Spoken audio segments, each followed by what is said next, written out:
Every week I have to solve one bottleneck. It's a never-ending thing, and there are always parts that break. Hi, thanks for joining us today. I want to introduce to you Simon Severino. He's a business coach, an expert in B2B marketing and sales, and his business promises to do one main thing, which is to double your revenue in 90 days. Simon, it's great to have you join us today. Thank you so much. I know you're very busy, and you mentioned that this is one of 5 interviews that you're doing just today, right? Yes, 5 per day. And hey, Rob, so cool to be here. Hello, everybody. Thanks, Simon. For people that don't know about you or your work, could you just tell us a little bit about who you are and how you got to where you are right now? Yes. So 20 years ago, I needed a job. And I started doing something, right? So like everybody. And then I stumbled upon a ton of things that wasn't my thing. And then I stumbled upon one thing that was my thing. And my thing was really everything go-to-market. Being a coach to go-to-market topics. Hey, how can we enter that market? How can we dominate that market? How can we crush it with this product? This is what excites me. And so I started being a strategy advisor and flying around and solving go-to-market problems of teams. And I loved it so much that I did it every day until today. 20 years later, I'm still doing only that, coaching go-to-market. And I'm doing it now on my own. And I have a team that is now in 114 countries, helping business owners do go-to-market right. Having fun in conveying the message, closing deals, closing bigger deals, closing better deals, and enjoying running a business, because that's ultimately why we start businesses. We want freedom and we want fun. Just sometimes the business starts eating you up, and then entrepreneurs forget the initial dream. Hey, I started this because I wanted to have freedom and fun. And everybody says, you are working more than before. And then we have to change something. And I was there. And now I help other people get out of there. It's such a great reminder that. And before we move on to kind of the present day, I just want to touch on something that you mentioned there. That you stumbled into this and you tried a lot of different things. How long was that process, and what exactly were you doing before this? What other things did you try?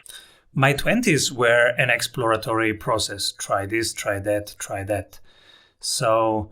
And I think, that this is something that I will also convey to my boys when they are old enough and they ask me, if they ever ask me for advice, I will say, in your 20s, try as much things as possible. Try different contexts. Are you a front person or a back person? Are you more front end or back end? Are you a single player or multiplayer? Find your thing. Right? And so in order to find your thing, you have to try different contexts. And that's what I've been doing. And then it clicked. Then in my 30s, it was all about volume. And I think that's also correct. In your 30s, as soon as you find your click, then it's about volume. Now help every day one person solve that, be the best at it.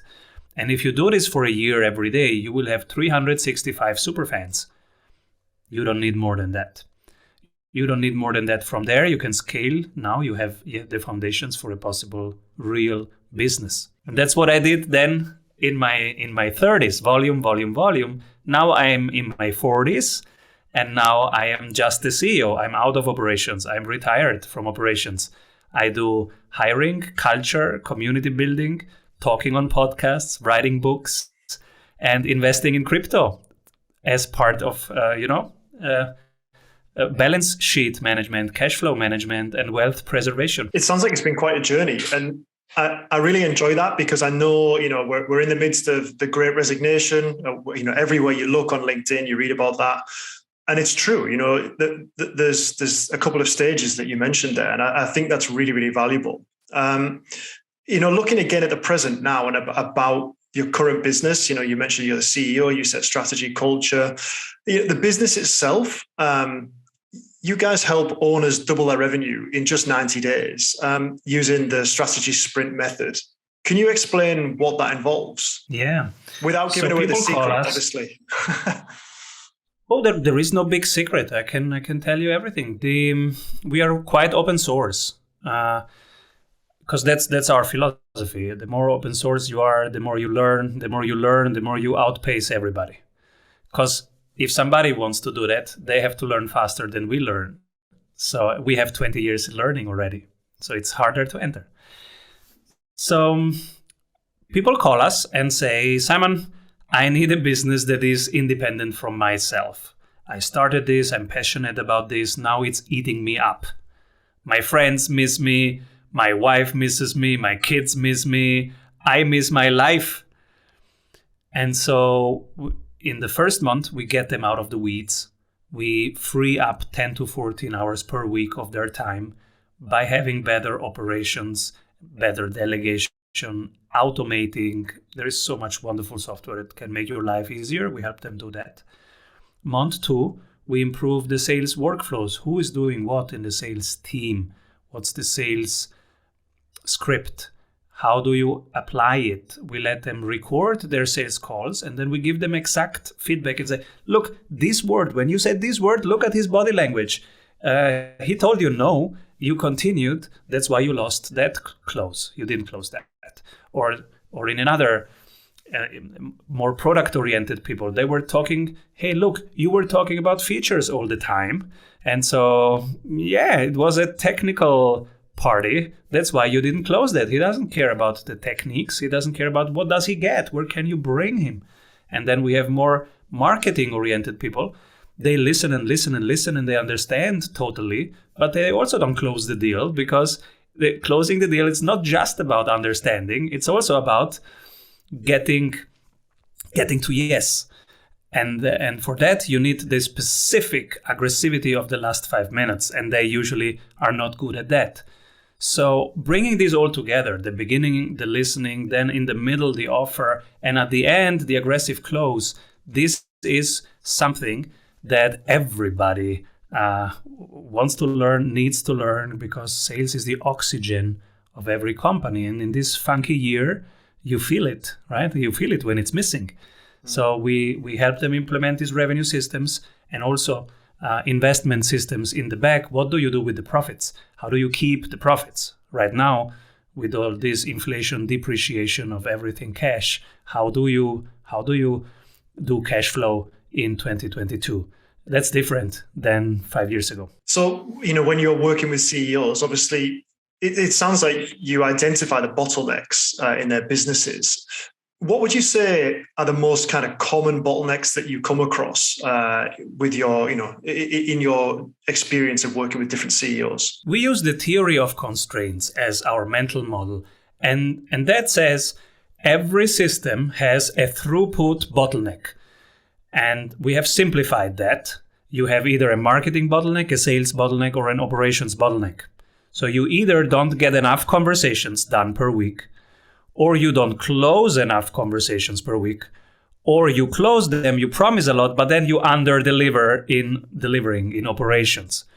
These are the 3 main areas where you can have a bottleneck. And so our method is, in 8 minutes, we identify the bottleneck, and in 7 days, we solve the bottleneck. So their team is business owner plus 1 person from operations, 1 from sales, 1 from marketing. We identify 1 bottleneck, and for the next 7 days, the whole team is aligned on solving just that. When we've solved that, we move to the next bottleneck. Because there is always, in every value chain, there is always 1 bottleneck. And you find that bottleneck by asking yourself the question, let's say I get 10 more clients in than usually next week. So imagine you 10x your projects next week. Which part breaks? And now you might say, well, I don't have enough people to coach them if you're a coaching agency. Or you might say, I don't have the time to onboard them. Whatever the specific part is that breaks, that's your current bottleneck. And so we solve that first. And every week we work in 12 weeks cycle, 90 days, 12 weeks. And so every week solves 1 bottleneck. At the end of the 12 weeks, you have a well-oiled machine, and you have one offer that converts when you sleep, when you're on holidays, and it works. And your team has it as an SOP. Everybody knows what to do, and it's self-adaptive. It has self-healing properties, and it's distributed enough that it works also when you are on holidays. So when you go into the business, then let's say as a general rule, in that first month, say you've got 4 weeks in that month. What's the most common breakdown of, okay, this is the first priority bottleneck, 2, 3, and 4? What do you usually find are the biggest problems in that first month that you need to solve? Usually, the people who've started the business are still in the nitty-gritty, still in the weeds. So the first bottleneck usually is they don't have enough time to work on the business. So for example, we ask them, write down your vision in 5 pages. Oh no, Simon, I don't have time to write down the vision. Oh, interesting, because what are you doing tomorrow? And then they tell me what they're doing. And you see that, oh my God, there are 8 hours in the business and 0 hours on the business. They are doing their own social media posts. They are doing their own calls. They are doing their own data entry into their CRM, scraping emails from people. And so you see that these are core operations or even admin support tasks to core operations, but you have still the people doing them themselves because, that's how you start. You do everything. So usual bottleneck in week 1 is let's get them out of the weeds. And so we have them write down. We have a daily habit, weekly habit, monthly habit. Daily habit is they write down how they spend their time and identify what gives them energy, what takes energy from them, and what is low leverage and what is high leverage in the tasks that they did today. And when they do that exercise, they come up with things that they want to either delegate or cut or automate. And so we find that as the entry point into systemizing. That's usually the first bottleneck to solve. Free up their time, regain your time back. Now the second one is, okay, now we have 10 to 14 hours to work every week on your business. So we now improve form, fit, and function of the sales system because that's the oxygen of the company. This is where we bring fresh cash in.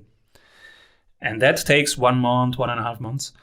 And when we have done that, now we go to marketing. Now we have a full machine that's working and we have enough oxygen in the system. Now with that, we create a trio of marketing activities: own media, paid media, leveraged media. Own media, okay, let's improve the website. Let's improve the content. What word are you running? A podcast, a YouTube channel? Let's improve that. Then paid media. Let's explore some PPC, some Facebook ads, some LinkedIn retargeting, whatever helps there. And leveraged media, let's set up a joint venture system. We call it referral teams.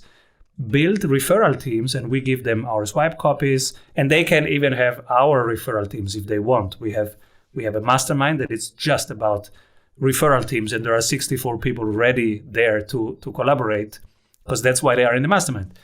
So the last month is really just scaling, and scaling is done with your own media, leveraged media, and paid media. And leveraged media is other people have medias already. For example, you have a podcast, and I am now talking on your podcast. So I'm talking to your community. That's leveraged media. So now that we have freed them up from the operations, they can now be on 5 podcasts per day. They can now be in communities, in masterminds, talking. They can now write a book. I'm coming out with my book soon, Strategy Sprints. So these are now high leverage activities that are impactful on a higher level, and because you have delegated everything that is admin and delivery. That's an example. I like it. And it makes perfect sense, actually. I can see entrepreneurs around the world nodding their heads at everything you just said there. Obviously, your business is focused very much on other people's businesses. So how do you make sure that you're identifying and then removing bottlenecks in your own business? It hit me like a wall of stones. I was somewhere, I think, in a train or in a plane where I had time to think. And I was tired because of the travel. And I was like, okay, this week I solved the 3 problems of 3 teams. When the hell am I going to solve my problems? It's Friday night. I'm super tired. I didn't see my kids yet. I don't want to work anymore. I didn't see my friends. And I have 0 time to solve my own problems. How stupid is this? That's not a business. I'm a glorified freelancer, completely burned out. This is not working. And so I hired a coach. And I said, this needs to change. I need a scalable business model, and I don't see one coming. But I want at least 2 days per week where I work on scaling my business and solving my go-to-market problems. And then maybe, okay, let's do 3 days solving client problems and 2 days solving my problems. Can we do that? And we did it. In 6 months, we found a way. And that was really, really the point where it changed everything. You have to find your balance, right? You have to have at least 1 day during the week where you are working on form, fit, and function of your sales system, form, fit, and function of your marketing system, form, fit, and function of how you onboard people and how you deliver a wow experience. That takes time. So start with 1 day. We help our clients freeing up first 1 day, then 2 days, then 3 days. Now I am in a situation where I do only that. I do only hiring, being the spokesperson, and being the collaboration person, finding joint ventures with the Googles of this world, which is one of our collaboration partners, but also with many people with medium-sized email lists like ours, and we promote each other. So these are my main activities now: hiring, culture, collaborations. Perfect. You're the perfect reflection of what you're offering, which is, ideal. Yeah, because that's how we started. So I had to solve my problems. People saw, hey, you have a spreadsheet for that. Can I have that spreadsheet? And I was like, hey, people like that spreadsheet. Maybe there is something to offer. And so this is how it started. They said, you have a joint venture process. I said, really? Yeah. Can I have that? Okay, yeah, please. It's just a spreadsheet. Yeah, but it's a full structure. I need that. And that's how it became module 1 of the Sprint University. It was the joint venture system. Build your referral teams with this spreadsheet. And that was module 1. And now we have 274 modules, 274 templates ready for them to use so they get done faster. And that is how I innovate. And this is how everybody should innovate. Yeah? So you solve problems. If this works, it becomes your module. A module that can be put together with other modules, and then you can reuse it many times. Now you are a service business, a B2B business, but you have modules now. Like when Mercedes is building a car, they have the parts already built, and now they put them together. And this is when you move from being a series of projects to being a business. You mentioned in there that when you first got started and you had that kind of light bulb moment on that flight, that you found a coach. Do you still work with them? We did work for 6 months, and we solved that. I work every year with a coach myself when I have to solve the one next scaling problem. And I hired a coach based on that expertise. In the next year, I needed to create a franchise model to have, because other countries, Argentina called me and said, can I be Strategy Sprints Argentina? And I said, sure, let me put up a contract. And so I was like, oh, I need a coach now on how to put up these legal contracts and what are the mistakes that I can do and what should be the rate per month, all these kind of things. And so I was looking for, okay, who is great at franchise models? And then I worked half a year with them. So every year, usually I have to solve one next scaling problem. And then I look for people that can coach me. Sure. I love coaching. I'm a coach myself, and I see the value of this, right? So what's your go-to source for coaches then? If you're looking for a coach in setting up a new business in Bulgaria or Lithuania, Where do you go looking for the coach to help you do that? They call me. I have a Calendly. It's called certification, and they click on it. They find it on the internet. They click it and land on my calendar and say, Simon, I want to be a coach in your method, in the strategy. I want to be a certified strategy sprints coach. And I go like, okay, where are you? And they say, I'm in Dubai. And I say, cool, I have nobody in Dubai. This is how you start. This is what you pay. This is what you earn. And this is when you can start. So nice. It's such a great model. You've just got like sleeper agents in countries all around the world, right? And your reach just gets bigger. It's infinitely scalable. I like it. Yes. And they do the marketing. And it's also super resilient, because in this day and age, it's really important that you think about self-healing mechanisms. What if you have a bad month? The last thing that you want to have when you have a bad month, and you should plan for a bad month because there will be bad months. And I was saying this pre-pandemic, but now everybody knows, okay, I can have bad months. But it's really important. Think of Bitcoin. Why is Bitcoin working so well? Because it has self-healing properties. And there are 7 of them. And I did a video today on my YouTube channel about the 7 network effects in Bitcoin and why it is unstoppable. And this is how you should build your business. The first thing is turn all fixed costs into variable costs. So I don't have a big headquarter and spend 100,000 per year on representative buildings. We don't have any buildings. No buildings. That's fixed costs. You don't need that. You want an experience for your clients? Organize that experience. You don't need to own a building. Nobody needs that. It's 2022. Hello.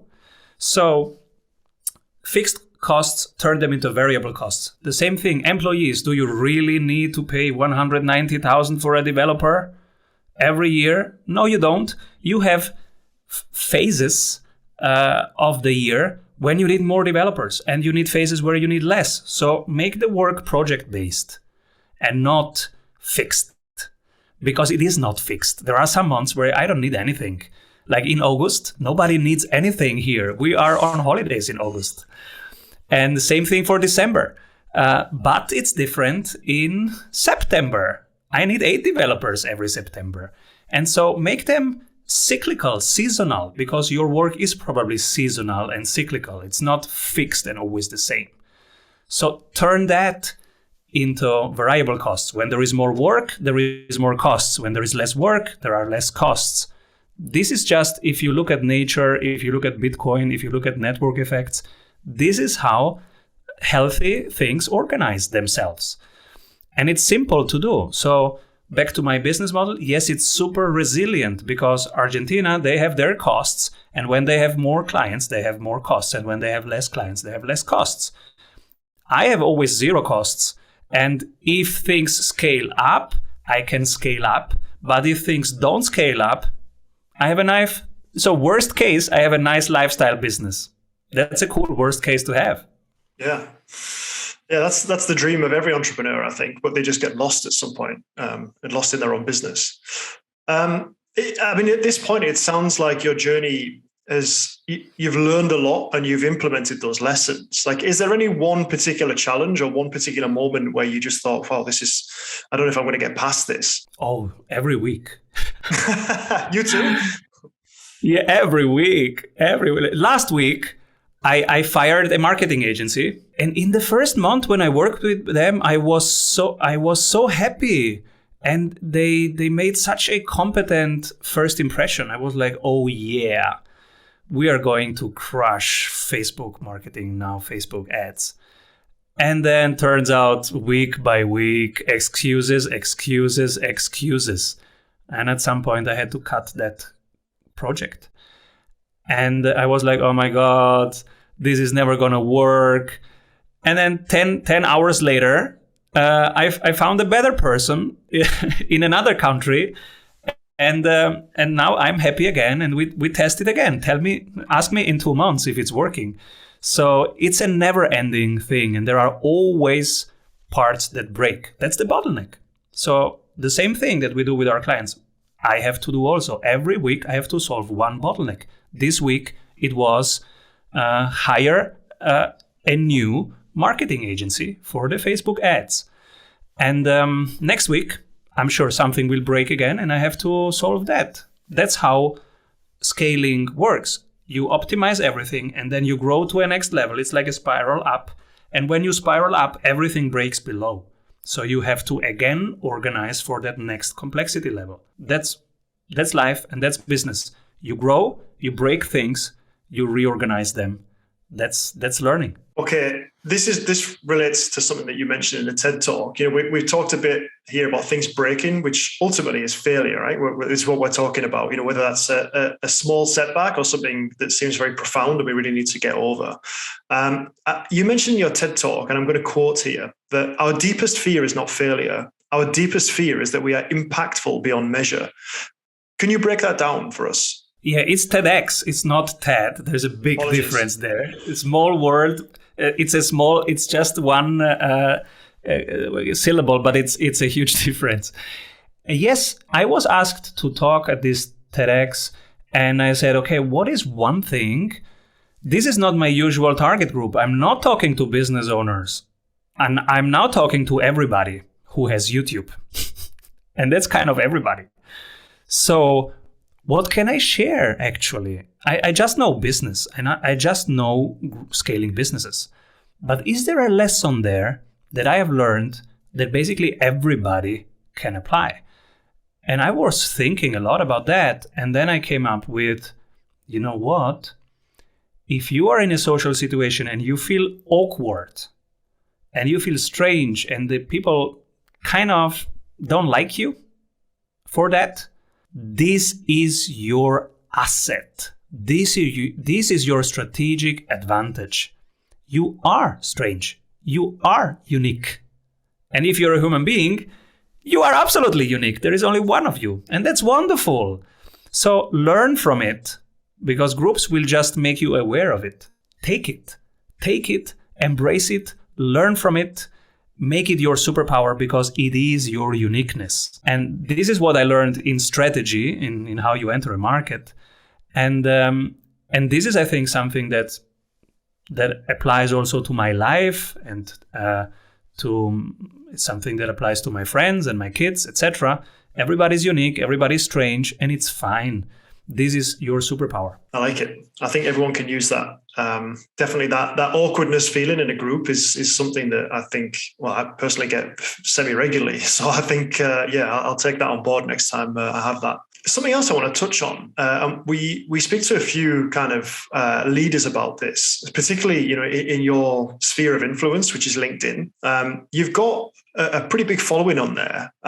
What do you credit that to? And what advice would you give to someone who wants to build their own and is perhaps struggling with it? Yeah, this is funny, because my best advice is show up every day and share what you have to say. And now this sounds so easy, but it's super awkward, because I was live on LinkedIn for, I think, 2 years in a row, and nobody was reacting. Nobody. And so during that time, I felt so awkward. You go live, hello people, hey, today I tell you this, and nobody cares. And so this is the work of creating an audience. This is, you show up, you share what you have to share, and you don't look at the numbers for a full year. Don't look there. I'm doing the same now on YouTube. I'm showing up every day, and now some people start to react, and that's nice when somebody reacts. But don't expect that in the first year. It took me 300 episodes of everything that I did, being it my first podcasts, being it LinkedIn. It took me showing up every day. So imagine 300 times showing up per year, and don't think that in the first year you will have the engagement that Seth Godin blogs have. Forget that. It took him 30 years of every day. It will probably take a couple years also for you. So just show up and do it because you have something to share.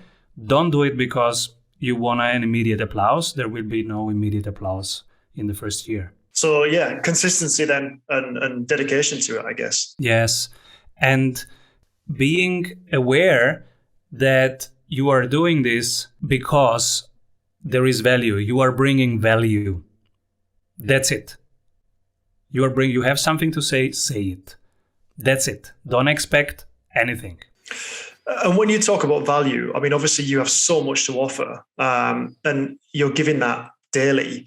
Where do you go to get your value? Where do you go to learn? Is there a podcast you can't live out without, or a book? I mean, this is a great opportunity to plug your own book as well. But is there a particular book that you always go back to? What would you recommend to other people to learn what you know? Yes, the world is so full of inspiration. It's amazing. The first inspiration are my kids. They are 3 and 6. They wake up in the morning and they invent something. They go, Papa, today we are dinosaurs and we are fighting against ninjas and you are the big dinosaur. All right, let's do it. So they're my first inspiration because they're so creative. And then there is inspiration on YouTube. I'm every day on YouTube. Right now, I'm consuming everything around blockchain technologies because it's amazing from a strategy perspective, the network effects, how they create DAOs and distributed systems that are much more resilient than anything centralized. So that's beautiful to see. And I'm studying every single DAO that I find. It's full of inspiration. I enjoy cooking shows on YouTube, and I get inspired what I can cook tonight for my kids, because that is also a part of an entrepreneurial life, to cook for the people you care about. In my case, right? Just having time with family, with friends, and this is where I take my inspiration from. I go running every day, and I listen to either an audiobook or a podcast. And got any favorites right now? Anything you can't live without? The first one you put on, you think, I really want that one to drop today. It's different every day, but I can tell you what touched me recently. I love the Robert Breedlove podcast. It's called What is Money? It's beautiful. It's philosophy. It's macroeconomics. It's amazing. Then there is one called Conversations with Tyler or Kyler, something like that. He's an amazing host, such a good interviewer. He prepares so much. It's incredible. Then there is Seth Godin, who comes with Akimbo. Beautiful, beautiful. And every time he has a new idea, a new edge, it's amazing. A never-ending flow of ideas. Yeah, these are just 3 that I've been touched by recently. Okay, I feel like we've gleaned quite a lot of information in a very short time there, on about 30 minutes. I do have one more question I want to ask you, and it's very important. What's next for you and the business, and how can people follow what you're doing? We hang out at strategysprints.com, where you will also find many things that I've talked about. There are free open source tools that you can download there.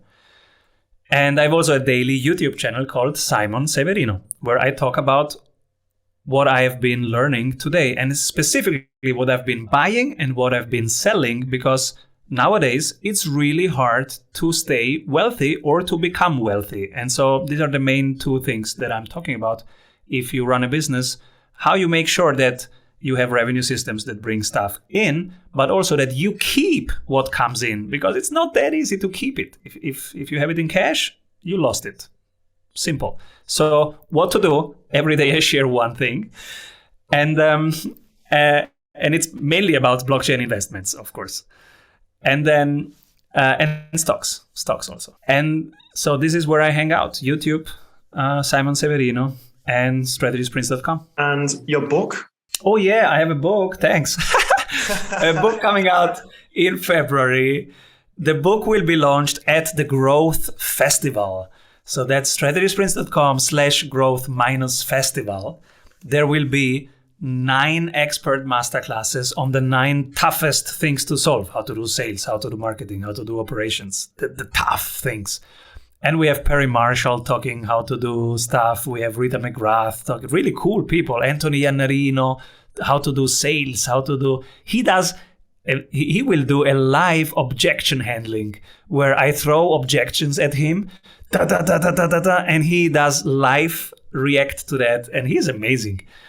So that will be a cool growth festival. And who comes to the growth festival will have, while they enjoy the festival, Amazon will fly to them and bring the book. So that's how you can get the book, or just go directly Amazon.